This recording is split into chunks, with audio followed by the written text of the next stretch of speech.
होन खोलो भाई पीछे के। अगर नारी का शरीर मिला है, स्त्री का शरीर मिला है, तो इतना जरूर कहेंगे कि नारी के शरीर में अगर ये शरीर आपको स्त्री का मिला है तो नारी के शरीर में एक घर की सास के, घर के बुजुर्ग के और एक पति के चरण छूना चाहिए। बाकी के जगत में कोई भी हो किसी के नहीं छूना चाहिए। कोई अच्छा विद्वान संत होगा, विद्वान गुरु होगा तो अपने चरण कभी नहीं छूने देगा।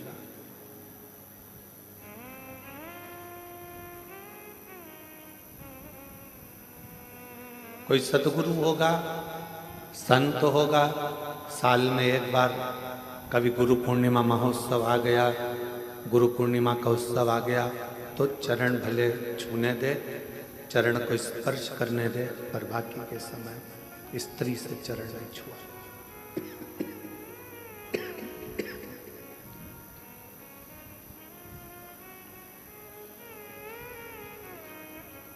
पति को गुरु मानना,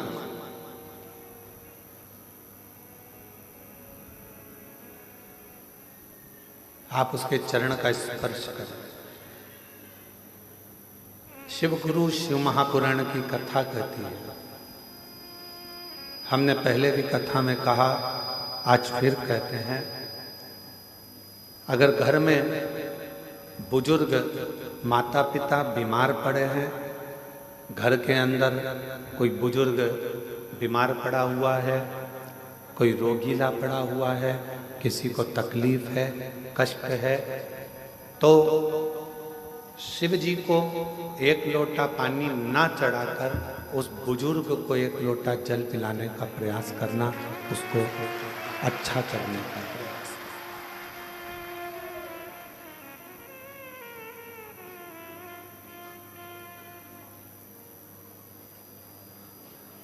आज के जमाने में सबसे बड़ी परेशानी एक ही है कि लोग जगत के गुरुओं के पास तो जाते हैं पर घर में बैठे हुए माता पिता रूपी गुरु का सम्मान नहीं कर पाते। और माता गर्भ में भी जो ज्ञान दे, गर्भ से निकलने के बाद भी जो ज्ञान उपदेश दे, उलझनों से निकालते निकालते तुम्हें अपनी मंजिल तक पहुंचा दे, वो जगत की एक माँ होती है। एक माँ, एक पिता उलझनों से निकालता हुआ तुम्हें सतमार्ग पर लेकर चला जाता है।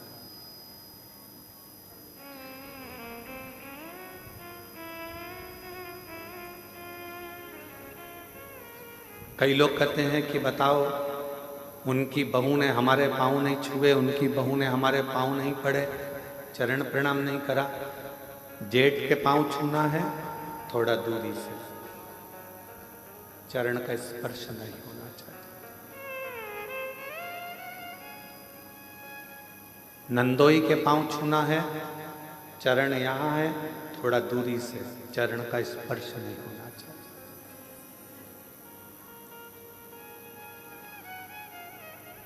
इस कार्य में मैं राजपूतानाओं को, राजपूतों की घर की बहुओं को बहुत बहुत साधुवाद देना चाहूंगा इस कार्य को।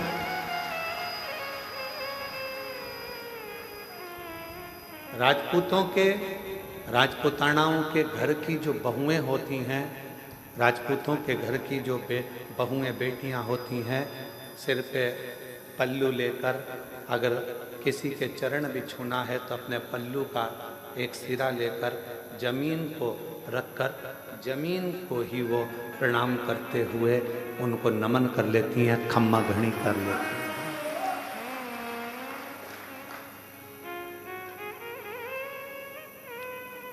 उन्होंने जमीन को हाथ लगाया, खम्मा घड़ी करा, प्रणाम करा, नमन करा।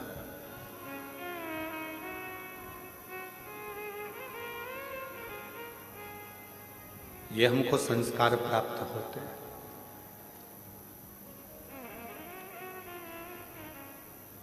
कितना भी विद्वान कोई पुरुष क्यों ना हो, कोई संत, साधु, सन्यासी, तपस्वी, साधक, उपासक, कितना भी विद्वान क्यों ना हो, उसको भी प्रणाम करना है तो थोड़ा दूरी से चरण का स्पर्श नहीं होना चाहिए। एक पति, दूसरा परमेश्वर, उसका चरण का स्पर्श तुम कर सकते। चरणों को छुओ, पर किसके?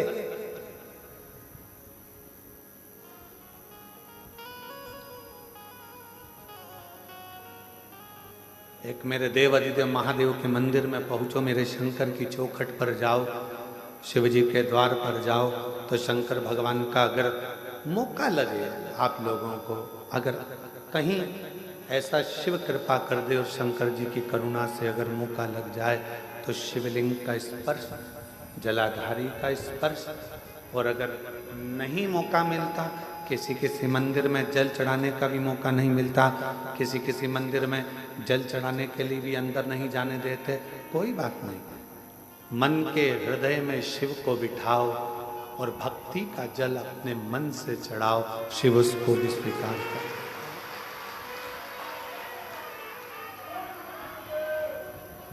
भक्ति का जल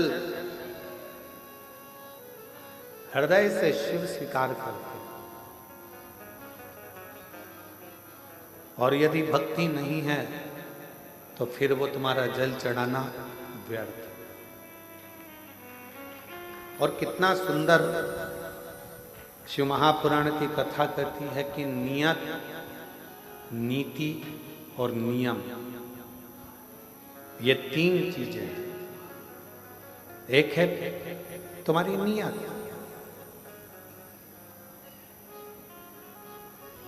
दूसरे नंबर पर है नियम, और तीसरे नंबर पर है नीति।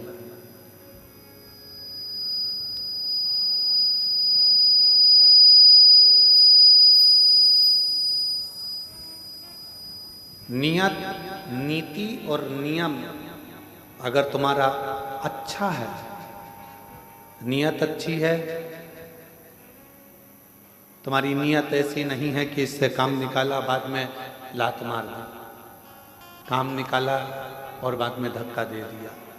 अगर तुम्हारी नियत और तुम्हारी नीति, मतलब नीति से मतलब है कि तुम विचार कर बैठे हो कि मैं खुद भी गलत नहीं करूंगा और दूसरे को भी गलत नहीं करने दूंगा, तो ये तुम्हारी नीति श्रेष्ठ है। एक नियत को श्रेष्ठ रखिए, दूसरा नीति को श्रेष्ठ रखिए, और तीसरा नियम। अपने जीवन में एक नियम अवश्य, मुझे शंकर जी के मंदिर जाना है, एक लोटा जल चढ़ाना है, भगवान शिव के मंदिर जाना है, शिव की आराधना करना है, शिव की अर्चना करना है, शिव की चाकरी करना है, ये तुम्हारा नियम। भला हो बुरा हो जैसा भी हो, मेरा पति तो मेरा देवता है। तुमने नियम बना लिया कि मैं अपने पति के रोज चरण छूंगी, मैं अपने घर के बुजुर्ग का, घर के बड़ों का रोज चरण छूंगी। कोई एक नियम, पक्षी को दाना देने से लेकर चींटी को थोड़ा सा अन्न का भाग देना, पक्षी को दाना देना, मछली को दाना देना, गौ माता को रोटी देना, कुत्ता की रोटी निकालना, या अपने दरवाजे पर आए हुए अतिथि का सत्कार करना।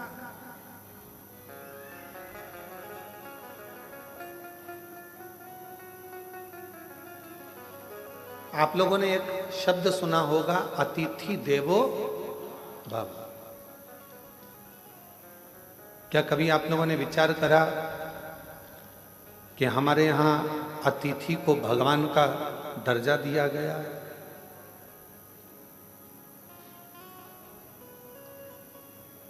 क्यों दिया गया?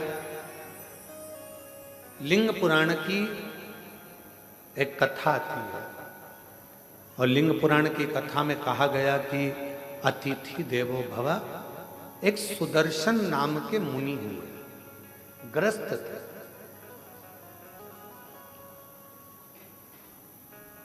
और सुदर्शन मुनि गृहस्थ आश्रम में रहने वाले अपनी पत्नी अपने बच्चों के साथ अपना जीवन आनंद के साथ जीते थे। आप जितने बैठे हो, जितने भी यहाँ पर पुरुष बैठे हुए हैं, जितने भी पुरुष टीवी पर कथा सुन रहे हैं, मोबाइल पर सुन रहे हैं, या इस कथा के पंडाल में बैठकर कथा सुन रहे हैं, जितने भी कथा सुन रहे हैं, तुम भी एक मुनि हो, तुम भी कोई साधारण व्यक्ति नहीं हो। घर में रहने वाला भी एक संत होता है, घर में रहने वाला भी एक मुनि होता है, घर में रहने वाला भी एक ऋषि होता है, इसलिए उसको गृहस्थ मुनि कहा गया है, गृहस्थ ऋषि कहा गया है, गृहस्थ संत। एक गृहस्थ संत। ये जितने पुरुष बैठे हैं अपनी अपनी धर्म पत्नियों के साथ में, या अन्य आए हुए बांधव जितने भी बैठे हुए हैं, जितने पुरुषगण बैठे हैं, आप सब संत हो, गृहस्थ संत, गृहस्थ साधु, गृहस्थ सन्यासी, गृहस्थ तपस्वी।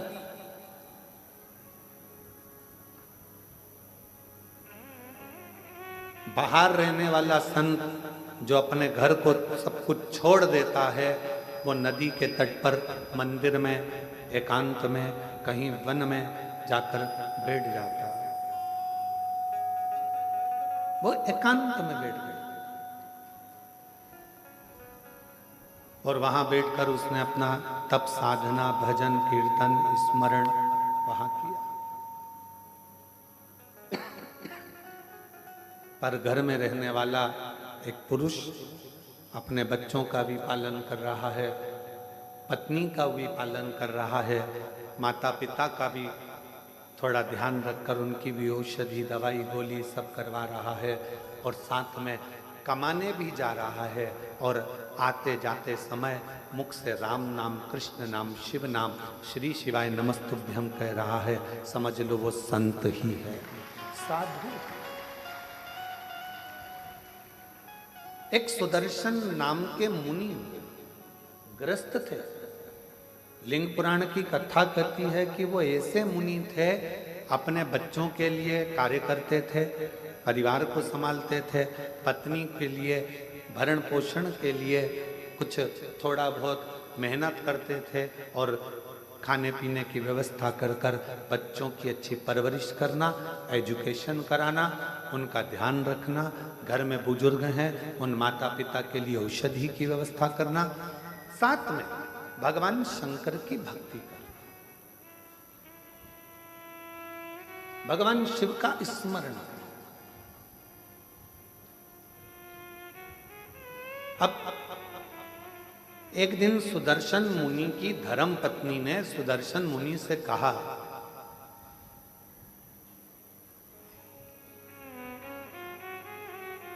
कि मैं बच्चों में व्यस्त रहती हूं, बच्चों की परवरिश में व्यस्त रहती हूं, मैं भगवान के मंदिर नहीं जा पाती हूं, भगवान का भजन नहीं कर पाती हूं, कोई सरल सा तरीका बता दो जिससे मुझे शिव मिल जाए, शंकर भगवान का दर्शन हो जाए, इसका कोई सरल तरीका मुझे बताओ। अब तीनों चीजें जुड़ रही है यहां, नियत भी ठीक है सुदर्शन मुनि की पत्नी की, नीति भी ठीक है कि मुझे किसी का बुरा नहीं करना है, मैं सत्मार्ग पर चलूं, और नियम अपने पति से पूछ रही है कोई ऐसा बता दो कि मुझे मेरे शंकर भगवान का दर्शन हो, ऐसा नियम बता।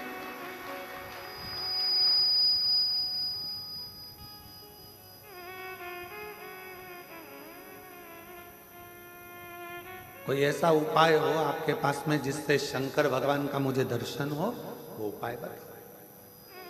सुदर्शन मुनि ने कहा कि तुझे बच्चों से फुर्सत नहीं मिलती, दिन रात तू व्यस्त रहती है, भोजन बनाती है, माता पिता को खिलाती है, परिवार में रहती है, बच्चों की परवरिश करती है, थक जाती है, तुझे मैं क्या उपाय बताऊं? पर पत्नी ने जिद पकड़ ली, कोई ऐसा उपाय बताओ मुझे कि मुझे शिव मिले। तब सुदर्शन मुनि ने कहा कि एक काम करो, कोई भी अतिथि अपने घर में आए उसकी सेवा दिल से करना। भोजन मांगे भोजन दीजिए, पानी मांगे पानी दीजिए, उसकी पूरी व्यवस्था करना। एक ना एक दिन तुम्हें शिव का दर्शन जरूर होगा, शंकर जरूर मिलेगा।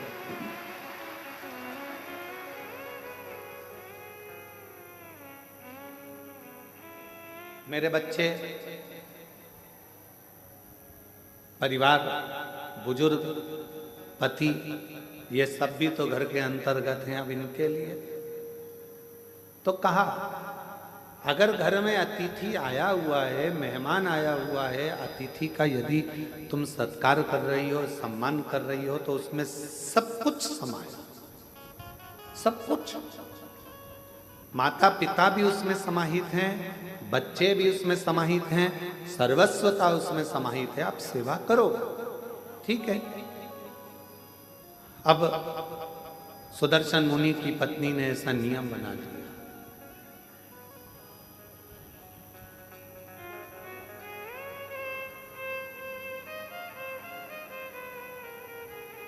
सुदर्शन मुनि की पत्नी ने ऐसा नियम बना लिया कि अब घर में कोई भी अतिथि आए उसका सम्मान करती है, उसका आदर करती है, उसका सत्कार करती है।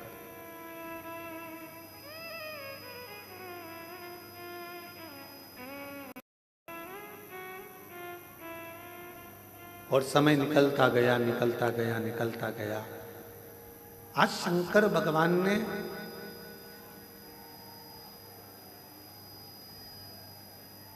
एलईडी बंद है क्या कि आवाज नहीं आ रही है?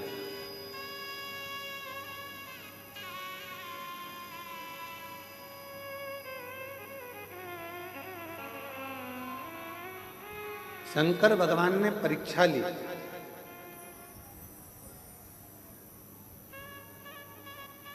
और सुदर्शन मुनि की परीक्षा लेने के लिए शिवजी अपनी धर्म पत्नी को बोल कर गए, पार्वती जी को, कि आज मैं एक गृहस्थ संत की पत्नी की परीक्षा लेने के लिए जा रहा हूं।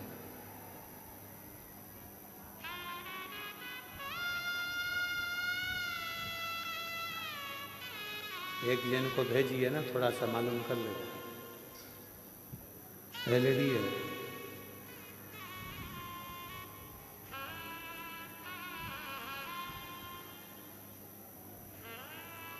आज मैं जाकर एक गृहस्थ मुनि की, एक गृहस्थ संत की पत्नी की परीक्षा लेकर आ गया। और भगवान शंकर जाने लगे तो पार्वती जी ने उनको रोका। आप जा तो रहे हो, बहुत भोले हो, मैं जानती हूं कि तुम जाओगे और अगर उसने तुम्हारी सेवा करी, परीक्षा में वो पास हो गई, तो तुम कुछ ऐसा वैसा देकर मत आ जाना।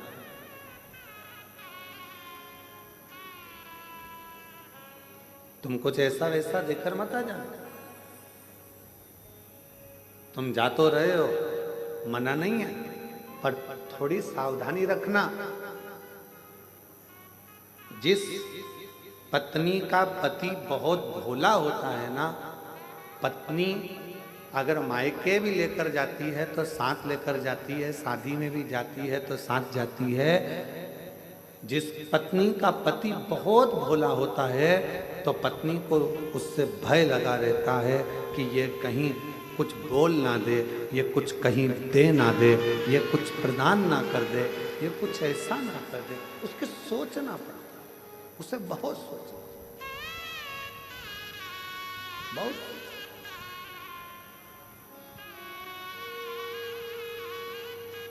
और शंभु शरण पड़ी मांगू घड़ी दुख काटो दया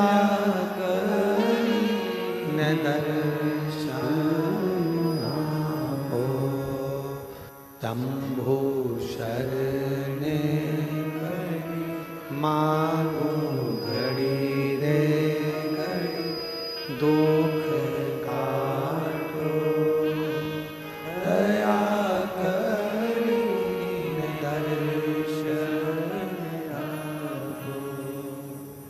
अब पार्वती जी को चिंता लगी कि तुम भोले स्वभाव के हो, तुम्हारा नाम ही भोला है, तुम भोले स्वभाव के हो, तुम्हारा नाम ही भोला है, कहीं तुम उनकी परीक्षा में पास होकर कुछ ऐसा वैसा देकर मत आ जाना जैसा तुमने भस्मासुर को दिया था। एक कंगन भस्मासुर ने तुमसे मांग लिया था और तुमने अपने हाथ का कंगन निकाल कर उसको दे दिया था और कहा कि इसको पहन ले, जिस पे हाथ रखेगा वो भस्म हो जाएगा, और वो तुम्हारे ही पीछे पड़ गए। प्रैक्टिकल तुम पर कर रहा था।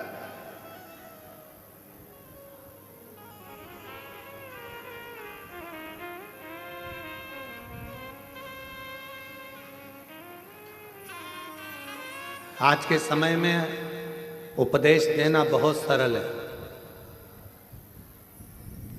गूगल पर सर्च करना, यूट्यूब पर निकालना,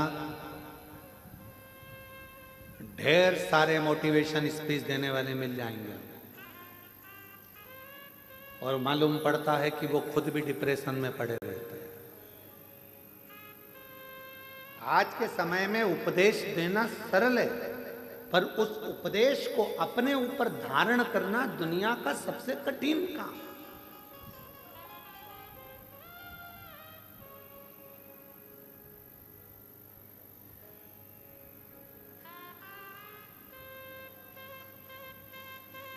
एक तरफ ये कह देना कि मोह में मत पड़ो, माया में मत पड़ो, प्रपंच में मत पड़ो, संसार के बंधनों से दूर रहो। दूसरी तरफ अपने मोबाइल पर देखते रहना कि अपनी कितने फॉलोवर्स जुड़े हैं, अंदाजा लगा कठिन। यदि आप संत हैं, साधु हैं, सन्यासी हैं, तपस्वी हैं, साधक हैं, उपासक हैं, तो फिर आपको विरक्ति का भाव आना चाहिए, आपके अंदर कामक्ति का नहीं। कितना जुड़ा, कितना प्राप्त हुआ, कितना लिया, कितना दिया, कितना करा, उससे मतलब।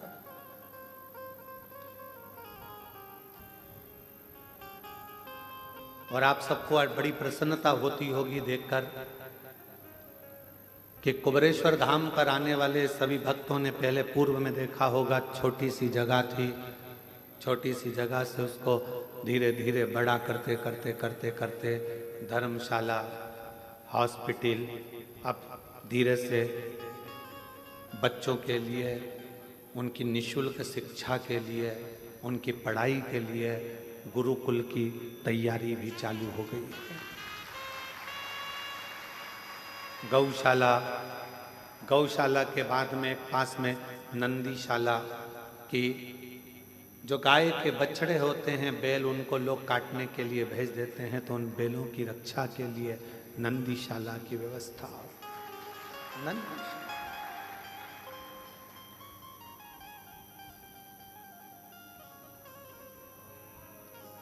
एक हॉस्पिटल की रचना शायद 15-20 दिन के अंदर उसकी भी शुरुआत आप लोग एलईडीओं के माध्यम से, आस्था चैनल के माध्यम से देख रहे होंगे।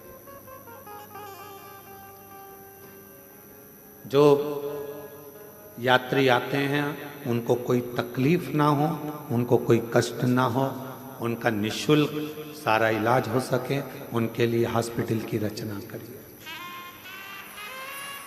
भोजनशाला आप देखते होंगे निरंतर रोज, अभी तो आप लोग लाखों की संख्या में आए हो तो बड़ा भोजनशाला चल रहा है, नहीं तो निरंतर 35 से 40 हजार यात्री शिव भक्त रोज सुबह 10 बजे से लेकर शाम को 4 बजे तक भोजन ग्रहण करते हैं लगातार। फिर शाम को बाबा की आरती होकर खिचड़ी प्रसाद ग्रहण करते हैं। अभी ये कथा बाबा के इस पावन ग्राउंड में हो रही है, प्रांगण में हो रही है। ये पूरा प्रांगण तो आप लोगों की पार्किंग आदि की व्यवस्था के लिए है। इसी के ठीक पीछे जहाँ कथा होती थी वहाँ बहुत बड़ा एक इस टेंट का नहीं, बड़ा लोहे का एक शेड बन रहा है जिसमें लाखों भक्त एक साथ बैठकर आराम से कथा सुनते। आप लोगों को पानी ना लगे, गर्मी ना लगे, उसकी व्यवस्था करते हुए 6 से 7 महीने में वो तैयार हो जाए।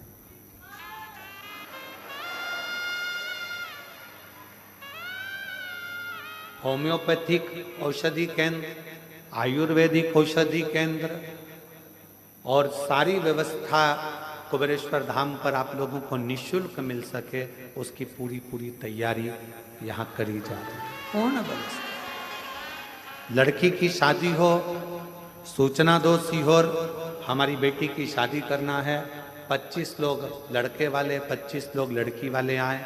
समिति की तरफ से उसके कन्यादान की व्यवस्था, उसके भोजन की व्यवस्था, उनके विवाह की व्यवस्था, उनके स्टेज प्रोग्राम की व्यवस्था, वरमाला की व्यवस्था, सब समिति कर आपको विदा करे। ये व्यवस्था वो भी निःशुल्क। 365 दिन का 365 दिन विवाह, 365 दिन का 365 दिन चिकित्सा, 365 दिन का 365 दिन शिक्षा, 365 दिन से 365 दिन भोजन व्यवस्था और 365 दिन से 365 दिन आपकी सुविधा के लिए निःशुल्क सब व्यवस्था कुबेरेश्वर बाबा के धाम पर होती रहे। ये मूल है। आपको प्रसन्नता हो कि आपका दिया हुआ दान 365 दिन गौ माता की व्यवस्था, 365 दिन नंदी बाबा की व्यवस्था। तुम्हें प्रसन्नता होना चाहिए कि तुम्हारा जो दिया गया दान है वो कहाँ लग रहा है, किस जगह पर लग रहा है, किस स्थान पर लग रहा है।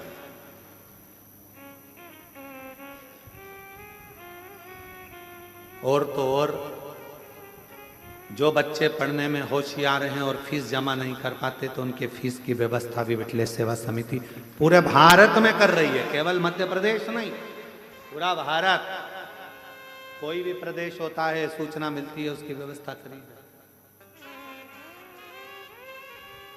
शिव है तेरा तुझको अर्पण, तेरा है तुझे समर्पित। हमारी माता ने तो हमको जन्म दिया था तो हमारे पास में बिछाने के लिए हमारी माँ के पास में गोदड़ी भी नहीं थी। तुलसी के क्यारे के नीचे जन्म हुआ था और तुलसी के क्यारे के नीचे जन्म हुआ था। हमारी माता का हाथ पकड़कर खींचकर हमारी ताई लेकर कक्ष में गई। बिछाने का सामान नहीं था तो जो मुरमुरा होता है, क्या बोलते हैं उसको, परमल, मुरमुरा, पोहे की लाई जो प्रसाद में खाते हो, मुरमुरा, उसका टाट पड़ा हुआ था बोरा जिस पर हमारा जन्म हुआ। उस बोरे पर जन्म हुआ है और मृत्यु के समय पर भी कोई राजसी ठाट नहीं। यही मानव का शरीर ऐसे ही छूट कर चले जाना है, इसलिए आपका आप में ही लगा कर जाना है कि आप लोगों की जिंदगी के साथ श्रेष्ठ।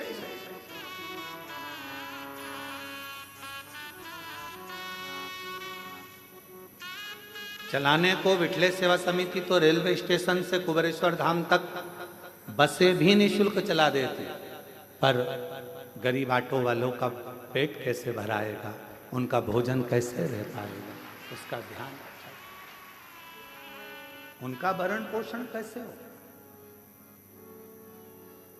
स्टेशन पर ट्रेन आए, जब यहाँ से गाड़ियाँ भेज दी जाए, बसें भेज दिया जाए, चालू हो जाए, परंतु उनका पेट कैसे भरा, 2 रोटी उनको भी मिले, उसका स्मरण रखा।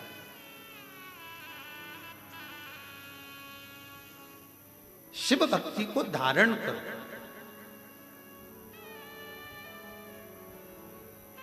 नियत अच्छी रखना, नीति अच्छी रखना और नियम अच्छे रखना। फिर दुनिया चाहे गाली दे, अपशब्द कहे, ताना दे, आड़ा टेढ़ा बोले, उससे मतलब आपकी नीति ठीक है ना, आपका नियत ठीक है ना, आपका नियम ठीक है ना, फिर नहीं सोच, फिर बिल्कुल विचार नहीं करना अपना।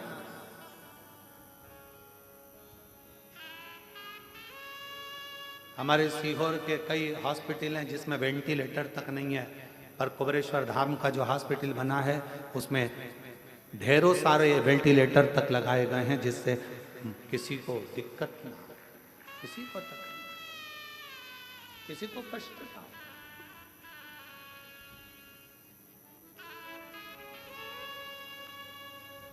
शिव शिव है, ओगड़दानी ओगड़दानी शंभु है, शंकर।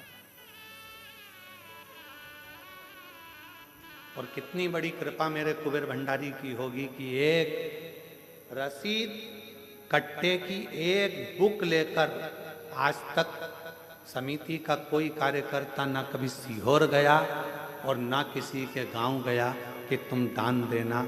समिति के कार्यकर्ता केवल कुबेरेश्वर धाम पर आने वालों को और शिव पुराण में आने वाले भक्तों के लिए छूट रहती है, जिसका मन हो दे, ना मन हो कोई बात नहीं, भजन करो, स्मरण करो। सीहोर में कोई नहीं कह सकता कि पंडित प्रदीप मिश्रा के आश्रम से कोई आया और किसी ने एक कटोरी आटा मंगा, चावल मंगा, दाल मंगी या धन मंगा, कोई नहीं। हम तो बाबा के भरोसे चलते हैं। जब वो पाठ कर रहे हैं, सुबह 8:30-9 बजे पाठ चल रहा है और हमारे ललित महाराज आकर कहते हैं कि दूध की जगह छाछ डल गया, कैन भरकर 100 लीटर छाछ डल चुकी है खीर में, उसमें दूध नहीं था, छाछ थी। अब क्या होगा? तो जब वो छाछ को दूध कर सकता है तो वो दुनिया का सारा भंडार भी भर सकता है। ये हम उसके आश्रित होकर चलते। कल का जब प्रसंग देखा, वहां जाकर जब केवल बाबा का भाव देखा तो आंख से जल बह रहा था कि तू कितनी करुणा करता है, कितनी कृपा करता। कब तू दूध का छाछ कर देता है, छाछ का दूध कर देता है, पता ही नहीं पड़ता। ये तेरी कृपा। नहीं तो 2 दिन पहले छाछ तो आज की कड़ी के लिए आई थी, आज जो कड़ी बनना थी छाछ उसके लिए थी, और मालूम पड़ा वो खीर में पड़ गई। और तेरी कृपा का क्या है भरोसा, कब किस पर हो जाए, जरा सी हम पर कर दो, जरा सी हम पर कर दो। जिस पर भी हो गई तेरी करुणा कृपा, भव पार हुआ, भव पार हुआ। पापी हो चाहे जितना, उसका भी बाबा उद्धार हुआ, उद्धार हुआ। गिद्ध अजामिल गणिका जैसे तेरे मन को भा, जरा सी हम पर कर दो, जरा सी हम पर कर दो।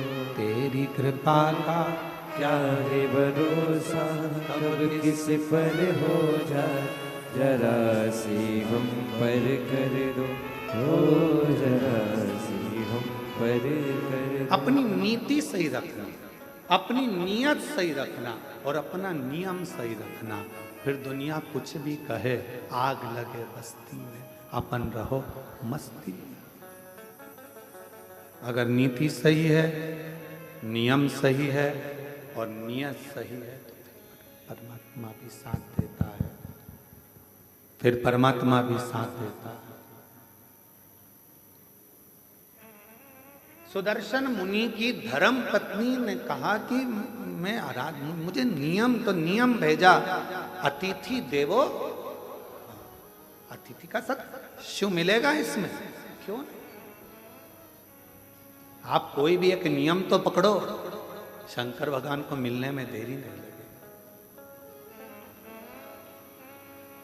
आप पकड़ो एक नियम, ठीक है, अतिथि सत्कार का नियम पकड़ा,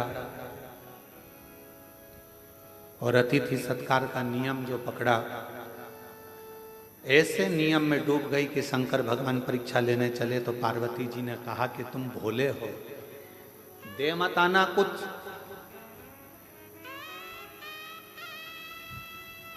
और भोला जो होता है ना, उसके साथ भोलेनाथ हर पल होता है, हर पल। कुछ दे मत आना, ठीक है, अब मुझे जाने तो दे। पत्नी ने, माता पार्वती ने प्रसन्न चित्त से अपने पति को भेजा। एक दरिद्र का वेश बनाकर, बड़ा तन पर कपड़े फटे हैं, भिक्षुक का वेश बनाकर आवाज लगाई सुदर्शन मुनि के दरवाजे पर, माता भिक्षाम दे, भूख लगी, कुछ भाग मिले मुझे तो अच्छा है। सुदर्शन मुनि की पत्नी ने दरवाजा खोला। बाबा क्या बात है, भूख लग रही है। बाबा अभी तो मैंने भोजन नहीं बनाया, पर अगर आप थोड़ी देर बैठोगे ना बाबा तो मैं भोजन बना दूंगी। बाबा कहते हैं मैं बैठता हूं, तुम बनाओ। बाहर बैठने लगे बाबा। अंदर सुदर्शन मुनि की पत्नी ने उनको अंदर आसन लगाकर बिठा दिया, द्वार बंद करा, अंदर अतिथि भोजन कर, भोजन बना रही है, गुनगुना रही है भगवान के नाम। क्या देखा, भोजन बनकर तैयार हुआ, इसमें एक रोटी बनकर अलग रखा दी गई है। किसकी रोटी है? गाय। रोटी अलग रखा। खूब हंसे भोलेनाथ, खूब डट के हंसे। गुस्सा आया थोड़ा सा सुदर्शन मुनि की पत्नी को कि हमारे घर भोजन करने आए और तुम हंस रहे हो, क्यों? सुदर्शन मुनि के दरवाजे पर बैठे हुए अतिथि के रूप में भोलेनाथ ने कहा कि धन्य है देवी, आप धन्य हैं। माँ, आपने जो रोटी मेरे लिए बनाई उसकी साइज इतनी बड़ी है, और जो गाय के लिए रोटी बनाई वो इतनी सी।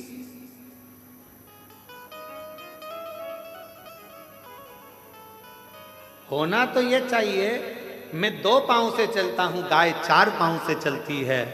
मेरा शरीर छोटा है, गाय का शरीर बड़ा है, तो मेरी रोटी से बड़ी तो गाय की रोटी होना चाहिए। पर संसार के लोगों ने अपनी रोटी से छोटी रोटी गाय की कर दी है। बोलो, ये गलती केवल सुदर्शन मुनि की पत्नी से नहीं, अपने घर में भी होती है।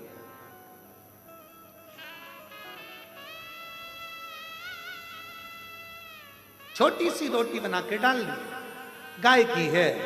अरे गाय की है तो जितनी बड़ी रोटी पति खाता है उससे दुगनी बड़ी तो गाय की होना चाहिए। जितनी पतली रोटी तुम पति के लिए बनाती है इससे दुगनी मोटी रोटी गाय की होना चाहिए, क्योंकि उसका शरीर बड़ा है, दिन भर चलती है, दिन भर फिरती है। सुदर्शन मुनि के दरवाजे पर मेरे विश्वनाथ, मेरे शंभु भिक्षुक का रूप रखकर खूब ठाका लगाकर हंस दिए। पत्नी ने पूछा कि तुम मेरे घर भोजन करने आए और मुझे देखकर हंस रहा। शिव जी ने कहा कि ये रोटी तो बहुत छोटी है गाय की, रोटी तो बड़ी करो। पत्नी सुन रही थी सुदर्शन मुनि की, बाबा की बात सुनकर उसकी आंखों से जल भर गया।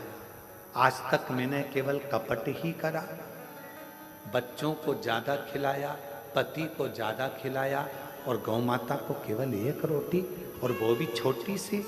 मतलब मेरी कपट की जिंदगी चल रही थी। आज से हे अतिथि, तुम मेरे दरवाजे पर गुरु बनकर आए हो और तुमने मुझे उपदेश दिया है, उपदेश दिया है। आज से मैं कभी कपट नहीं करूंगी। जैसा मेरा पति पावे वैसा अतिथि पावे, जैसे बच्चे पावे वैसे परमात्मा पावे, जैसे मेरे घर के पावे, वैसे गौ माता। एक उपदेश मेरे शंकर भगवान ने दिया, इसलिए प्रथम गुरु है शिव, आदि गुरु है शिव, आदि योगी है शिव। उपदेश दिया। अब दूसरा उपदेश का समय था। भोजन की थाली लगकर तैयार हुई अतिथि के लिए। इतनी देर में दरवाजे पर पति आ गया। दरवाजा की कुंडी बजाई। सुदर्शन मुनि, द्वार खोलो, दरवाजा खोलो। पत्नी अंदर से आवाज लगा दी, कौन है? पति चिल्ला कर बोला, क्या तुझे मेरी आवाज सुनाई नहीं देती? मैं तेरा पति, तेरा भरतार, और तू दरवाजा नहीं खोलती? पत्नी आवाज लगाकर कहती है, आपने कहा था अतिथि देवो भव, अभी मैं अतिथि को भोजन करा रही हूं। पागल हो गई है? मूर्ख हो गई है?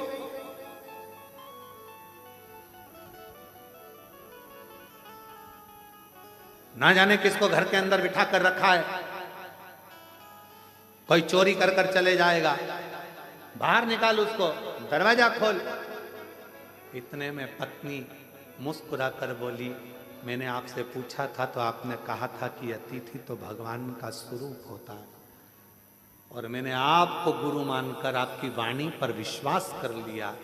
अब तो मैं दरवाजा तभी खोलूंगी जब अतिथि का भोजन हो जाएगा, प्रणाम कर लूंगी, वो विदा होगा, तब मैं द्वार खोलूंगी। तो मैं द्वार खोलूं। शिव ने पूर्ण परीक्षा ली। आज मेरे शंकर भगवान निकलते ही नहीं घर से बाहर। लाओ जरा एक गिलास दूध और लाओ, जाओ। सुदर्शन मुनि की पत्नी दूध का गिलास भर दिया। अब बोले, बाबा मेरे झोले में जो कपड़े रखे हैं वो सारे चल चल के गंदे हो गए हैं, माँ धो दोगी? माँ कपड़े धो रही, 1 घंटा कपड़े धोने में हो। अब बाबा बोले कि मेरे को पानी पीना है, पानी ले। फिर थोड़ी देर बाद बोले, खाना ज्यादा हो गया, मेरा मन कर रहा है 1-2 घंटा आराम कर लो। बाबा सो गया। फिर थोड़ी देर बाद बोले, अब मेरा मन हो रहा है जाने का। इसको तो खुशी नहीं हुई, पर दरवाजे के बाहर जो बैठा था सुदर्शन मुनि, उसको प्रसन्नता हुई, अब दरवाजा खुलेगा। जिस गुरु ने उपदेश दिया था वही डिप्रेशन में पड़ा था, टेंशन। अब द्वार खुलेगा। तैयार हो गए, झोली टांग ली, सब कुछ हो गया, चलने की तैयारी थी। इतने में सुदर्शन मुनि की पत्नी से बाबा बोले, मेरे कपड़े लेकर आ जाओ। कपड़े लेकर आई तो सुदर्शन मुनि के पत्नी ने कपड़े दिए। जो कपड़े दिए तो बाबा बोले, अभी तो ये गीले हैं, जब तक सूखेंगे नहीं तब तक जाऊंगा। अभी गीले हैं, अभी नहीं जाऊंगा। लिंग पुराण की ये कथा है, बड़े प्रेम से अगर आप पढ़ेंगे तो 122 नंबर के अध्याय पर इसको प्राप्त करेंगे। बड़ा सुंदर सा। अब उठे नहीं, कपड़े सूखेंगे नहीं तब तक जाऊंगा नहीं। बैठ गए। अब वो बाहर बैठा पति फिर बैठ गया बेचारा। संध्या होने लगी, शाम का समय होने लगा। सुदर्शन मुनि की पत्नी से बाबा बोले, देख के आओ कपड़े सूखे? हाँ बाबा सूख गए, ले आओ। लाए, झोले में भरे, जाने लगे। अब कहने लगे, माँ मन कर रहा है अब रात को कहाँ जाऊंगा, रात को कहाँ जाऊंगा। ये गांव तो मेरा परिचित भी नहीं है, जिस गांव के अंदर मैं जाऊं कोई मेरा पहचान वाला भी नहीं है, मैं कहाँ जाऊंगा। सुदर्शन मुनि की पत्नी ने कहा, जो आपकी आज्ञा हो, जैसा आपका मन करे वैसा आप करें। तो कहा, मैं पर पुरुष तुम पर नारी, एक कक्ष में रहना उत्तम नहीं है। मेरा मन है या तो मैं बाहर चले जाऊं या तुम चली जाओ। तो कहा, बाबा आप अतिथि हो, आप घर के अंदर रहो, मैं घर के बाहर चली जाती हूँ, मैं घर के बाहर चली जाती हूँ। सुदर्शन मुनि की पत्नी घर के बाहर चली गई। सुदर्शन मुनि अपनी पत्नी से कहे, तूने द्वार नहीं खोला। खोला तो था अभी हाल, तो वो अतिथि कहाँ है? का वो तो अंदर है, तू बाहर। हाँ, उसी ने कहा रात्रि का समय है, पर नारी पर पुरुष एक जगह पर ठीक नहीं, भले तुम माँ हो पर स्थान बदला जाए, मुझे बाहर कर दिया। चलो अपन बाहर सो जाते हैं। पत्नी ने अपना बिछोना बिछाया, चैन की नींद सो रही, पर पति जिसने ज्ञान दिया था, अतिथि देवो भव, वो टेंशन में रात भर दरवाजे पर ही सोया, कुछ ले नहीं जाए, कुछ ले नहीं जाए।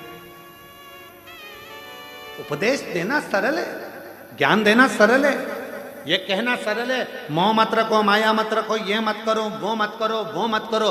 ज्ञान उपदेश देने वाले ढेर सारे मिलेंगे। 24 घंटे मोबाइल पर देखो, कोई ना कोई उपदेश देता हुआ मिल जाएगा। ये मत कर लेना, एकादशी पर ये दोष मत कर लेना, प्रदोष के दिन ये गलती मत कर लेना, शिवरात्रि पे ये गलती मत कर लेना, सावन का महीना चालू हो रहा है, शंकर जी को ये मत चढ़ा देना, शंकर जी को वो मत चढ़ा देना, शंकर जी की पूजन ऐसे कर लेना, वैसे कर लेना। लोग डराएंगे, धमकाएंगे। सावन भी तुम्हारा है, शिव भी तुम्हारा है, तुम्हारे दिल में आए वैसी पूजन करना छूट है। तुम्हारे दिल में आए वैसे शंकर को भजो, तुम्हारा मन करे वैसे शिव को रिझाओ, तुम्हारा दिल करे वैसे शंकर की आराधना करो। कोई कहे ये मत चढ़ाओ, पाप लगेगा, कोई के वो मत चढ़ाओ, पाप लगेगा। उसने कहा पाप कहाँ होता है वो बताओ पहले। कहा नरक चले जाओगे, तो कहा तू देख कर आया क्या? हमारे पड़ोसी गए, अभी तक नहीं आए, बताया ही नहीं कि नरक है कि स्वर्ग है। जो जाता है वो बताता नहीं है कि मैं स्वर्ग में हूं कि नरक में हूं। इसलिए ये सब मेरे को मना सिखाओ। मेरा शंकर मेरा है, अड़भंगा मेरा है, शिव मेरा है। जल चढ़ाऊंगी तो भी मुझे स्वीकारेगा, नहीं चढ़ाऊंगी तो भी स्वीकारेगा, क्योंकि मेरा बाप है, शंकर है, शिव है, उसमें भ्रम नहीं, मुझे भ्रमता नहीं। मैं आडंबर में पड़ने वाली नहीं।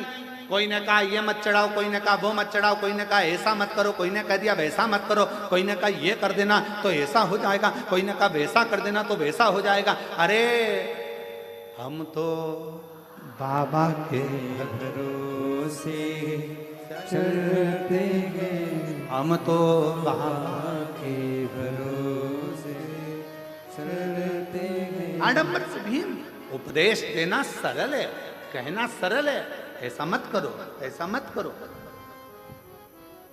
कठिन है, बहुत कठिन। पति उपदेश दे दिया, अतिथि देवो भव, दरवाजे पर सो रहा है। सुदर्शन मुनि दरवाजे पर सो रहे हैं, कुछ लेकर ना चले जा। दूसरे दिन सुबह धर्म पत्नी के नेत्र खुले, पति के चरणों को प्रणाम करा, दरवाजा बजाया, अतिथि देवो महादेवो, अतिथि देवो महादेवो, दरवाजा बजाया। शंकर भगवान जो रूप में थे, दरवाजा खोला, खोल कर जो पत्नी ने दर्शन किया, ये कोई दरिद्र भिक्षुक नहीं है, ये तो मेरा देव अधिदेव महादेव है।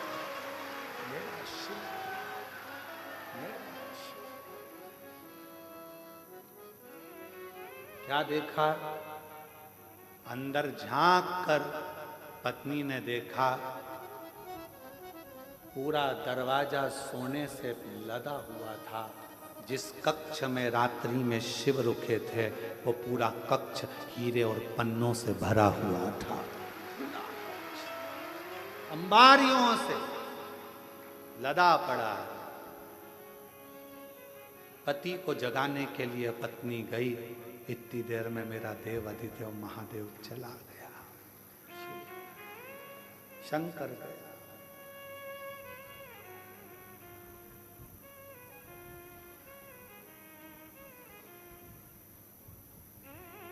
पत्नी ने पति के चरण पकड़ लिए।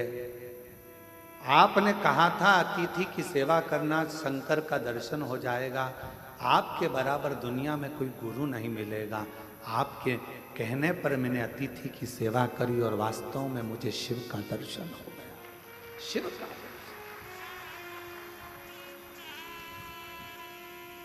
मुझे शंकर भगवान का दर्शन हो गया।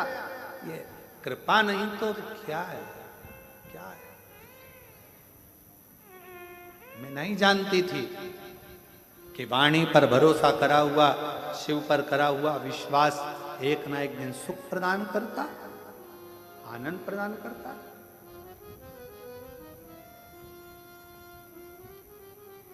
और देख लिया संसार हमने, देख लिया सब मतलब के यार हमने देख लिया।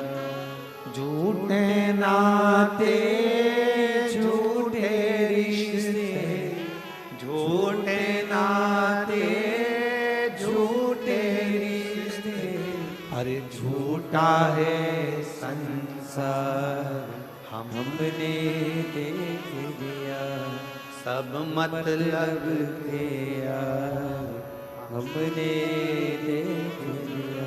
अतिथि देवो भव, ये संबोधन गलत नहीं है। ये हमारे लिंग पुराण से, शिव पुराण से, नर्मदा पुराण का ये संबोधन है कि अतिथि देवो भव। अतिथि का सम्मान अगर दिल से करा जाए तो वो शिव का ही एक अंश माना जाए। यहाँ पर काशी वाले चतुर्वेदी जी आज आए हैं। कहाँ? ये काशी में जब कथा थी, हम विदा हो रहे थे, तब इनकी आंख में आंसू भरा हुआ था। इनकी धर्म पत्नी और ये दोनों, कहाँ? दोनों की आंख में आंसू था। और हमने पूछा, हम जा रहे हैं इसलिए रो रहे हो क्या? तो कहा नहीं, हम इसलिए नहीं रो रहे। तो हमने पूछा फिर रो क्यों रहे हो? कहा इतने सारे शिव भक्त काशी में आए, हो सकता है उनके भोजन की व्यवस्था में कुछ कमी रह गई हो तो आंख में आंसू भर रहा हो सकता। साधु का चतुर्वेदी दोनों हो सकता है उनके सेवा में कोई कमी रह गई।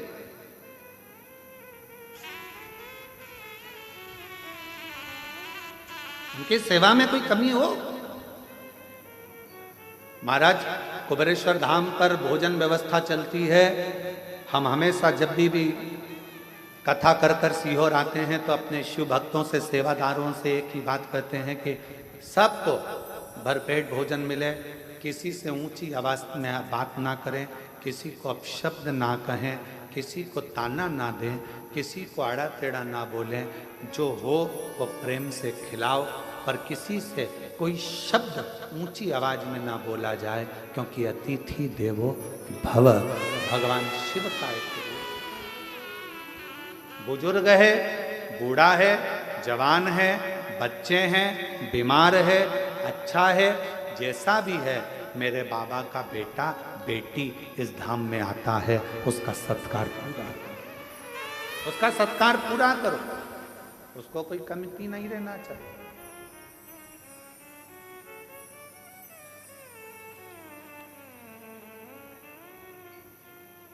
उसको कोई कमती नहीं रहना चाहिए। ये आपके लिए नहीं आए हैं, ये मेरे देव अधिदेव महादेव के लिए आए हैं, मेरे शंकर के लिए। और जिसके लिए आए हैं उनके प्रति तुम्हारा कर्तव्य बनता है कि आप उनको भरपेट भोजन करें। और आपका भी कर्तव्य है, जितने शिव भक्त कुबेरेश्वर धाम पर आते हैं उनसे भी हमारा निवेदन है कि आपका भी एक कर्तव्य है, एक गंदगी मत होने देना। दूसरा, यहाँ आने के बाद में ऊंची आवाज में बात ना करते हुए प्रेम से बोलने का प्रयास करना। तीसरा, भोजन करो तो झूठा मत छोड़ना। चौथा, अपनी थाली अपनी प्लेट स्वयं मांजो, साफ करो और बाबा के भरोसे शिव नाम का जाप करो। यह अपना नियत, नीति और नियम, ये तीन हमारे जीवन में श्रेष्ठता प्रदान करते हैं।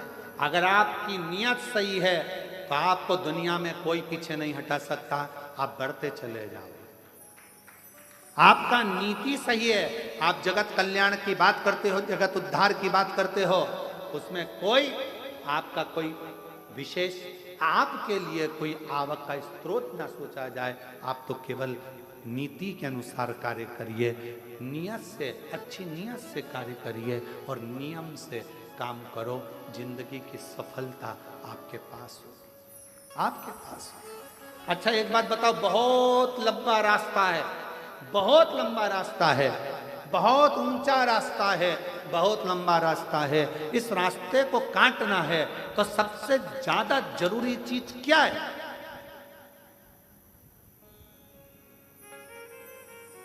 सबसे ज्यादा जरूरी चीज क्या है? रास्ते को काटना है। रास्ता लंबा है, मंजिल दूर है, ऊंचाइयां बहुत है, तो इस रास्ते को काटने के लिए सबसे जरूरी चीज क्या है?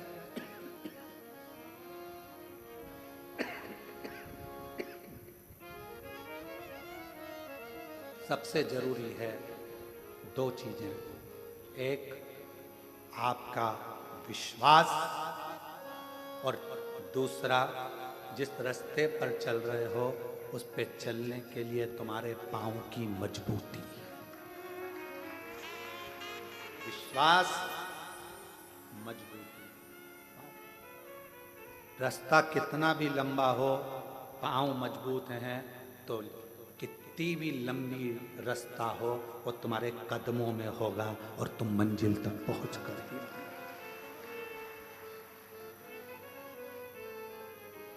कितना भी लंबा रास्ता, कितनी भी लंबी मंजिल बहुत दूर क्यों ना है, मंजिल रास्ता कदमों में होता है अगर विश्वास प्रबल होता है, भरोसा प्रबल होता है। मेरे भगवान शंकर माता सती के भी गुरु हैं और मेरे भगवान शंकर माता पार्वती के भी गुरु हैं। अब गुरु का एक बहुत बड़ा फर्ज है।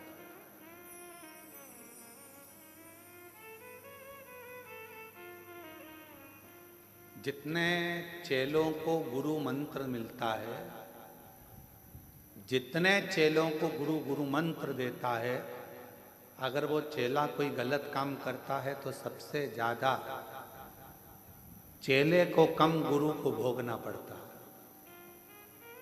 किसको भोगना पड़ता है? गुरु, क्योंकि उसने मंत्र दिया है, उसने जन्म दिया है दूसरा। इसलिए गुरु दीक्षा देने वाला गुरु अपने शिष्य को पहले परखता है। क्यों साहब, कितने साल कथा सुनी, कहाँ कहाँ सुनी, किस किस पंडाल में सुनी, सेवा करी, कथा सुनने के लिए गए थे? हाँ, हम बैठे थे पंडाल में, कथा सुनी। मैं 4 साल से टीवी पर सुन रही हूँ। गुरु देख लेता है ये जो शंकर्स की भजन, ये मेरे से गुरु मंत्र लेने नहीं, शिव का मंत्र लेने के लिए आई है, शिव का मंत्र लेने के लिए आया है। अगर इसने कथा में दिल लगा लिया, इसने पूरा भरोसा यदि शंकर पर कर लिया, तो इसने अगर गुरु मंत्र ले लिया तो एक दिन ये शंकर के चरणों में जरूर पहुंचेगा। सती ने भी शिव को गुरु माना है और पार्वती जी ने भी शिव को गुरु माना। अब इनके विकार, इनके भीतर जो विकार उत्पन्न हो जाए, मालूम पड़े इनके भीतर थोड़ा क्रोध आ जाए, इनके भीतर थोड़ी अहंता आ जाए, इनके भीतर थोड़ी अभिमत्ता, कितना माता सती के मन में आ गया था ना, मैं दक्ष प्रजापति की बेटी सती,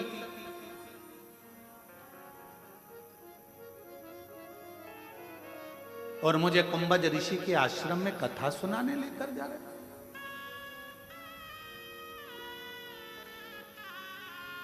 विवाह के बाद तो लोगों को कहां जाना चाहिए और लोग कहां जा रहे हैं? आप कहां लेकर जा रहे हो मेरे को? कितना सुंदर कहा है,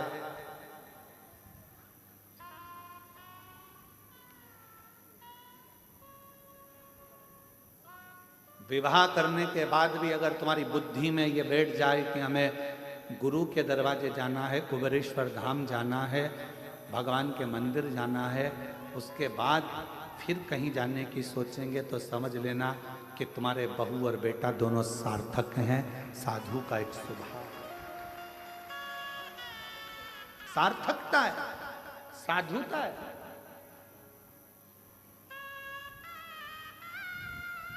जैसे कहाँ जा रहे हैं, कहाँ हम उज्जैन जा रहे हैं, कहाँ कहाँ जा रहे हैं, हम ओमकारेश्वर जा रहे हैं। अच्छा, मतलब मध्य प्रदेश आने वाले हो? हाँ। और तुम्हारे मन में आ गया, अरे भैया मैंने सुना है मध्य प्रदेश में सीहोर जिला है, सीहोर जिले में सीहोर के पास में 11 किलोमीटर दूर पर रेलवे स्टेशन से 11 किलोमीटर दूरी पर कुबेरेश्वर बाबा का धाम है, जहाँ का कंकर शंकर के रूप में पूजाता है। मेरा मन है मैं थोड़ी देर वहां भी दर्शन कर जाऊं। ये तुम्हारे भीतर की एक आनंद का, ये तुम्हारे भीतर की एक श्रेष्ठता है कि तुम्हारे अंदर ये उत्साह उत्पन्न हो रहा है कि मैं कुबेरेश्वर धाम जाऊं, कंकर शंकर की भूमि पर जाऊं, शिव धाम जाऊं। और यहां मिलना कुछ नहीं। आप सोचो कि कई लोग कहते हैं हम वृंदावन जा रहे हैं, वृंदावन में बिहारी जी के भी दर्शन होंगे, रंगनाथ जी के भी दर्शन होंगे, यहाँ भी होंगे, वहाँ भी होंगे, बाबा का गोवर्धननाथ जी बाबा की परिक्रमा भी होगी, यमुना जी का स्नान भी होगा। कोई कहे हम अवध जा रहे हैं, वहाँ पर माँ सरयू जी का दर्शन होगा, स्नान होगा, पूजन होगा, राम जी का दर्शन होगा, कनक बिहारी जी का दर्शन होगा, ये होगा। कोई कहे हम काशी जा रहे हैं, वहाँ पर विश्वनाथ जी का दर्शन होगा, काल भैरव का दर्शन होगा, महामृत्युंजय भगवान का दर्शन होगा, नर्मदेश्वर भगवान का दर्शन होगा, ओंकार बाबा का दर्शन होगा। सबके मन में भाव, पर अलग से अगर आपके मन में यह भाव उत्पन्न हो रहा है कि हमें कुबेरेश्वर धाम जाना है, तो वहां आसपास में कुछ भी नहीं मिलेगा, मिलेगा तो केवल रोड से भी दूर ये बस्तियां जो तुम अब देखते हो ना, होटलें बनी हैं, दुकानें बनी है, या दुकानें, यहां कुछ भी नहीं था, कुछ भी नहीं। और पूछना ये गांव के लोगों से, यहाँ के गांव के आसपास के लोगों से, कुछ भी नहीं था। मां रोड से यहाँ गौशाला तक आने के लिए लोगों को किसी का इंतजार करना पड़ता था कि कोई आएगा तो उसकी गाड़ी के पीछे गाड़ी ले लेंगे, या फिर कोई आएगा तो उसके साथ में बात करते करते चले जाएंगे। इतना लोगों के अंदर भय रहता था। जंगल, खेत, खलियान पूरा खाली, केवल एक जिस स्थान पर बड़ा शिवलिंग बना हुआ है, वहीं पर एक छोटा सा बाबा का स्थान, और बाबा की अविरल भक्ति, कुछ भी, कुछ भी। जिस नाव वाली बिल्डिंग में राम जी बैठे हुए हैं, उसी के नीचे छोटा सा टीन का एक छपरा, जिसमें हम, आप पूछना गांव के लोगों से, वहीं पर पूड़ी बनाते, वहीं पर रोटी बनाते। कोई गांव का व्यक्ति या कोई व्यक्ति वहां से भूखा प्यासा निकलता तो उसको मालूम पड़ता कि यहाँ कुछ मिल जाएगा, बैठता, उसको रोटी बनाकर, टिक्कड़ बनाकर अपना शिव नाम जपना, गायत्री का अनुष्ठान करना, श्री शिवाय नमस्तुभ्यम जपना, और उसको खिला देना, पवा देना, और उसका चलेगा। क्या था? कुछ नहीं। आज पूरा शहर बस गया, पूरा शहर। क्या था? केवल शिव, केवल शंकर। छोटा सा शिव जी का स्थान, उसके सिवाय कुछ नहीं, बस कंकर शंकर, उसका भजन, उसकी भक्ति और उसका नाम।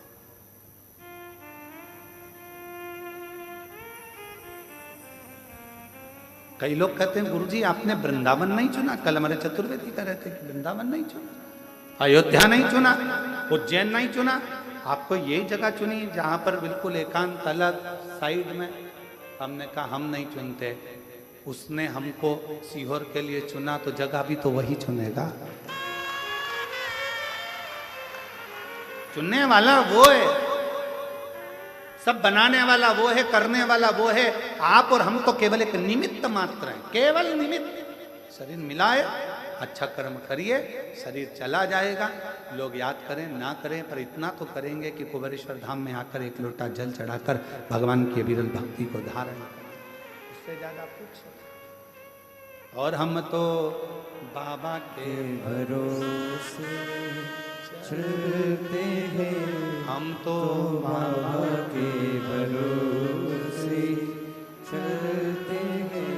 ये दुनिया वाले जलते हैं, ये दुनिया वाले जलते हैं, डमरू वाले के भरोसे चलते हैं, काशी वाले के भरोसे चलते हैं, सीहोर वाले के भरोसे चलते हैं। इस भूमि पर आने के बाद अगर आपने दिल से एक स्थान पर बैठकर 108 बार श्री शिवाय नमस्तुभ्यम मंत्र का जाप किया, बाबा से प्रार्थना करी, 5 कंकर बीन कर पूजन करी, 1 कंकर साथ ले गए, बाबा से विनय कर कर रुद्राक्ष मांगा, ले गए, जो कामना कर कर आए हो, मेरा विश्वास कहता है 3 महीने में बाबा वापिस बुला लेगा।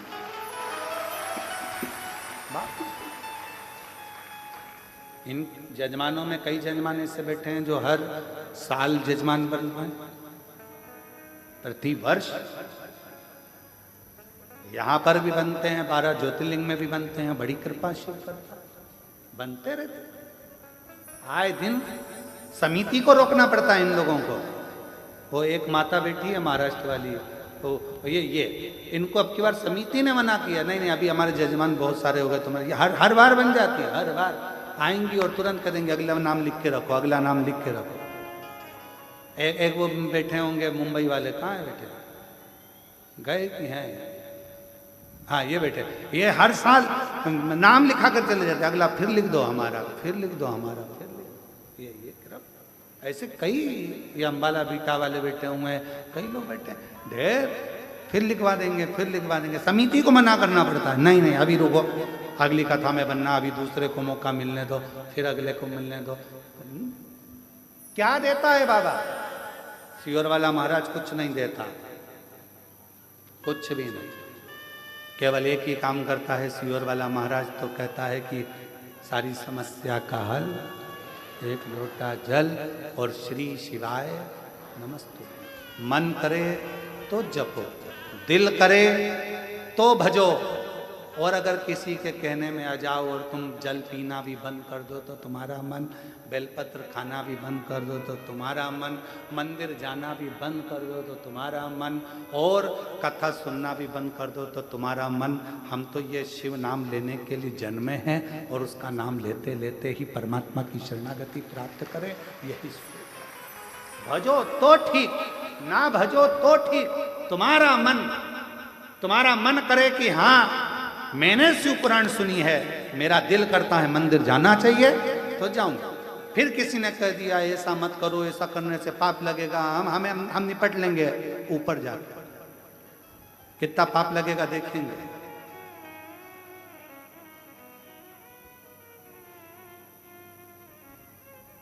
शायद भारत की भूमि पर जितना विरोध किसी पुराण का नहीं हुआ होगा, उतना विरोध शिव महापुराण का हुआ है।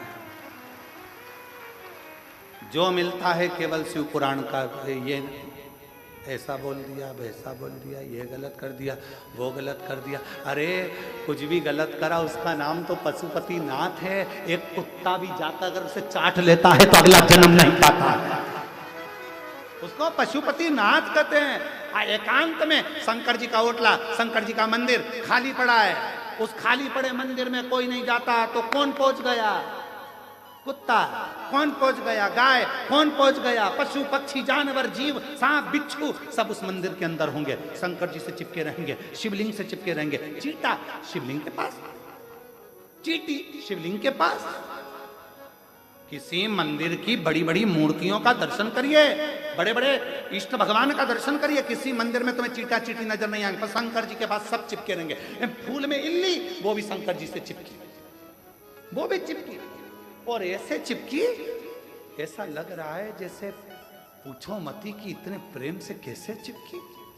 समझो, जब पशु पक्षी जानवर जलचर थलचर वायुचर ये सब शिव के करीब में है, क्यों?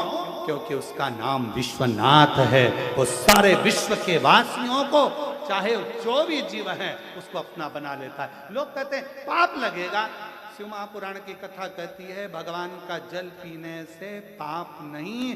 शिव पुराण की कथा कहती है अगर कोई शंकर जी का प्रसाद लेकर जा रहा है उसका मात्र दूर से खड़े होकर भी दर्शन कर लिया जाता है तो फिर उसके परिवार की 71 पीढ़ियां बैकुंठ चली जाती है, भोगना नहीं पड़ता है। यह शिव पुराण में लिखा है। विद्येश्वर संहिता के अंदर शिव महापुराण में लिखा कि शिव जी के प्रसाद का मात्र दर्शन करने से भी 71 पीढ़ियां तर जाती है, 71 पीढ़ियां। तो फिर शिव तत्व क्या, उसको समझे तो। शिव माता पार्वती जी ने शंकर को अपना गुरु माना और गुरु का फर्ज है विकारों को हर लेना, कष्टों को हर लेना, तकलीफों को हर लेना।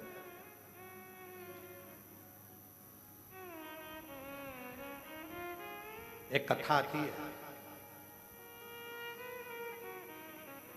दारूका नाम का एक असुर,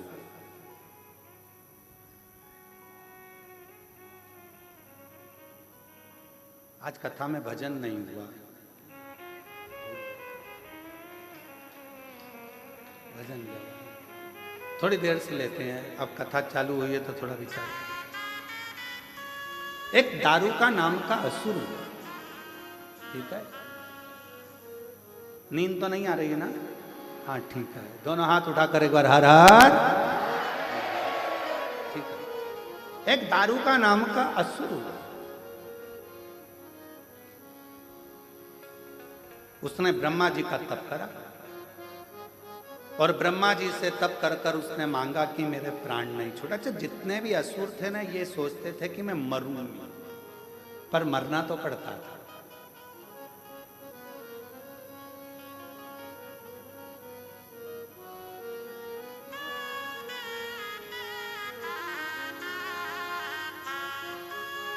जो दवाई तुम खाते हो,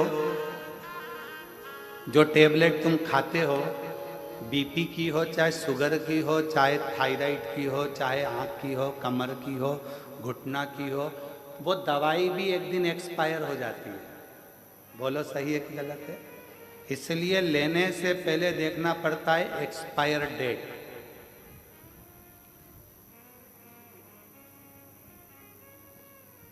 हमारे कुबरेश्वर धाम में कई लोग आते हैं कि साहब हमको बिस्कुट बंटवाना है, कोई कहता है साहब हमको पानी बंटवाना है, कोई कहता है साहब हमको ये चीज़ बंटवाना है। हम कहते हैं बंटवाने से पहले तुम जो बिस्कुट भेजोगे उसकी तारीख का फोटो खींचकर भेजो, उसकी एक्सपायर तारीख कब की है, तो हम धाम पे से बंटने देंगे। मालूम पड़े एक्सपायर हो गई, किसी काम की नहीं रही और तुमने कहा कहाँ दियाओ, तो के धाम पे दियाओ, मैं इतने लोग आते हैं, बढ़ जाएगा। सीहोर कुबरेश्वर धाम पर तो किसी के घर में अगर शादी में बूंदी लड्डू भी ज़्यादा बन जाते हैं और अगर वो देना भी चाहें तो सीहोर कुबरेश्वर धाम पर नहीं लिए जाते हैं। क्यों? यहाँ बाबा का धाम है। जो बाबा को भोग लगेगा, जो बाबा की प्रसादी बनेगी, भले रूखी बने, सूखी बने, खिचड़ी बने, जो मेरा कुबेर भंडारी खाएगा पाएगा वही उसका शिव भक्त पाएगा, उसके सिवा